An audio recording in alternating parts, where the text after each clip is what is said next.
Markets and craft fairs, they can be a bit of a minefield, but they're brilliant. I absolutely love doing them. Whether they're huge markets or small markets, it's probably my favourite way of selling my work, and it's a brilliant way of networking and meeting new people. And I think I feel really privileged for this to be my full-time job.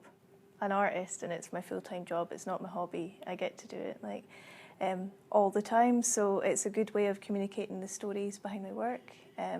Quite often, if my stuff is maybe sat in a shop, it won't always tell the story for itself, but because I can tell the story at markets, people will engage a lot better with that, and they'll ask what it's all about.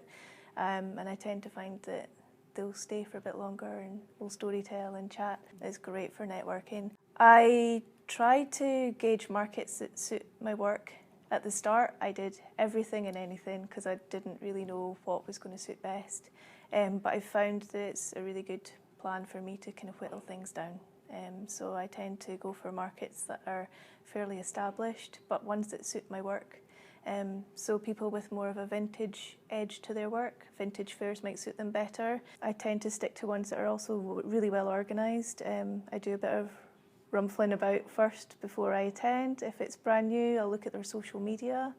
I'll speak to them, or maybe emails and things if they're not in the same town, and kind of get to know the vibe, and I'll try and visit the market first. So I get an idea of the other stalls, what's there, just a bit of the background. Always remember food and water. It's great. Try and bring along a buddy or a boyfriend, somebody that can help you carry things, help you set up, but help you, like if you need a break to go to the loo or something, it's really good to have someone there just to help sell, because sometimes it gets really hectic. If not, make friends with your stall buddies next door. But down to your actual stall, I think it's really important to know what your stall is going to look like before market day. I was a bit unsure when I started off, so I kind of gathered everything together that I thought would look nice and make good props and good things to set the background for my work. So my stall is a mixture of wooden boxes and suitcases and bits and bobs that I can find that create a structure for my things to sit on or to hang from.